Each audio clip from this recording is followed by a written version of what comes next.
Good morning again. Scott here, known as Cantaloupe to some online, and I'm bringing a second subject to you this morning that's of interest to me. It might be of interest to you or someone you know, and that is satire with emphasis on civil rights. If I can combine those two subjects in this video, it's going to be a short video, but I recently saw something that kind of inspired me to make a comment about it. It was an old satire piece from the civil rights movement, American civil rights movement in the late 60s, during which the famous Reverend Dr. Martin Luther King Jr. was portrayed as inciting chaos while claiming to be a messenger of peace. That was the substance of the satire. It was a comic, a single frame comic thing, and there was a scene of a city street in ruin with a person interviewing the cartoon version of the Reverend Doctor, and he was saying, "I'm going to have another peaceful demonstration tomorrow." And the irony, of course, is that obviously it was not peaceful, whatever happened. So here's the thing. Satire needs a grain of truth to gain traction. There has to be something, or else it's taken as ridiculous. It's taken as a patently false thing. And I maintain that every martyr throughout history, including Dr. Martin Luther King Jr., has made a mistake, or else you wouldn't have heard about them. They reversed themselves. They went a little bit too close to the line between honesty and deception, or crossed that line. They were unfair to someone enough so that there was traction to be had. There was a purchase to be made against them, which was their undoing.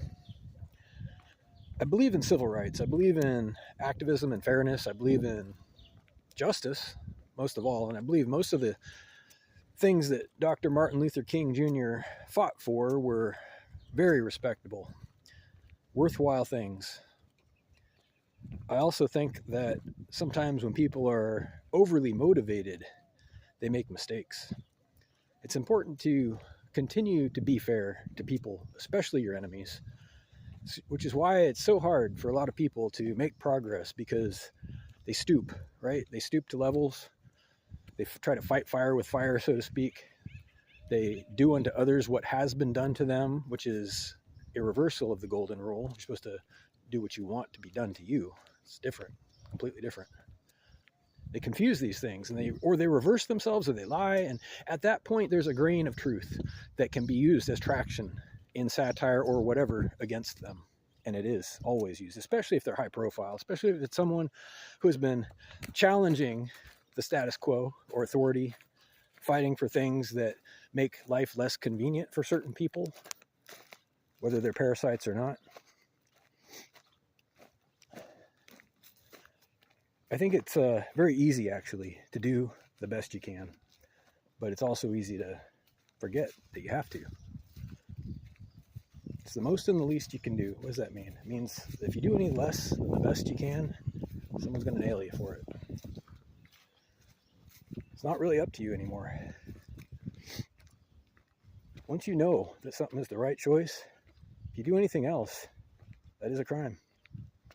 To do the wrong thing might be the definition of a crime when it comes down to it.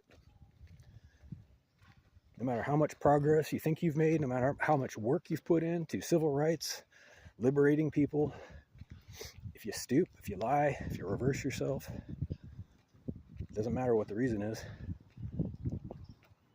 these things will come back to haunt you. Anyhow,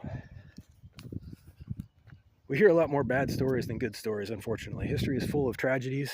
It's full of warnings, how not to be, how certain people were destroyed or dominated or colonized, how a leader was corrupt or evil or oppressive. We hear about fascist tragedies and wars, but we very seldom hear about all the good stuff, because there's a reason. It was uneventful by definition. No news is good news. You heard that one?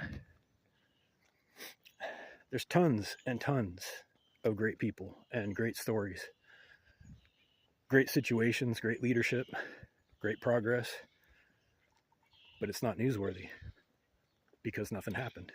That's the point. It's important to remember that, I think. Anyhow, have a great day. If you have comments or questions, please reach out to whitehotrobot@gmail.com. Thank you.